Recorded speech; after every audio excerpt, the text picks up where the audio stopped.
ದರ್ಶನ್ ಜಾಮೀನು ಆದೇಶ ಕಾಯ್ದಿರಿಸಿದ ಸುಪ್ರೀಂ, ತರಾತುರಿಯಲ್ಲಿ ತೀರ್ಪು ಕೊಡಲ್ಲವೆಂದ ಪೀಠ, ಹೈಕೋರ್ಟ್ ನಿಲುವಿಗೆ ತೀವ್ರ ಅಸಮಾಧಾನ. ಆರೋಪಿಗಳಿಗೆ ಲಿಖಿತವಾದಕ್ಕೆ ಒಂದು ವಾರ ಅವಕಾಶ. ಆಗಸ್ಟ್ ಮೊದಲ ವಾರದಲ್ಲೇ ಈ ತೀರ್ಪು ಬರುವ ಸಾಧ್ಯತೆ. ಸಮಸ್ಯೆಯ ಮೂಲವೇ ಪವಿತ್ರನಾ ಅಂತೂ ಸುಪ್ರೀಂ ಕೋರ್ಟ್. ಕಾಲ್ತುಳಿತ ಕೇಸಲ್ಲಿ ಗುಬ್ಬಿ ಮೇಲೆ ಬ್ರಹ್ಮಾಸ್ತ್ರ, 3 ಸಂಸ್ಥೆಗಳ ವಿರುದ್ಧ ಕ್ರಿಮಿನಲ್ ಕೇಸ್, 5 ಪೊಲೀಸ್ ಅಧಿಕಾರಿಗಳ ವಿರುದ್ಧ ಇಲಾಖಾ ತನಿಖೆ. ಹೊಸ ಬಹುಮಹಡಿ ಕಟ್ಟಡಗಳಿಗೆ ಫೈರ್ ಸೆಸ್, ಬಾಲ್ಯ ವಿವಾಹ ನಿಷೇಧ ತಿದ್ದುಪಡಿ ಕಾಯ್ದೆಗೆ ಅಸ್ತು. ಪುರೋಹಿತರು ಮಧ್ಯಸ್ಥಿಕೆದಾರರು ಯಾರಾದರೂ ಬಂದ್ರೆ ಅವ್ರಿಗೂ ಕೇಸು. ಮಹದಾಯಿ ಯೋಜನೆಗೆ ಮತ್ತೆ ಗೋವಾ ಕಿರೇಕ, ತಡಿಲಿ ನೋಡೋಣ ಅಂತ ಡಿಕೆಶಿ ಸವಾಲ್, ರಾಜ್ಯದ ಸಂಸದರ ಹೋರಾಟಕ್ಕೆ ಸರ್ಕಾರ ಕರೆ.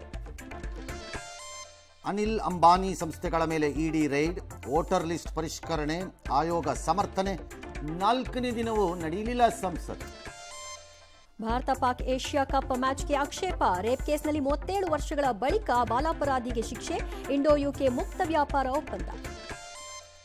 ಚೀನಾ ಗಡಿಯಲ್ಲಿ ರಷ್ಯಾದ ವಿಮಾನ ಪತನ, ಬನ್ನೇರುಘಟ್ಟದಿಂದ ಜಪಾನ್ಗೆ ಆನೆಗಳ ಪ್ರಯಾಣ, ರಾಜಸ್ಥಾನ ದೇವರಿಗೆ ಬೆಳ್ಳಿಯ ಗನ್ ಲ್ಯಾಪ್ಟಾಪ್ ಹರಕೆ.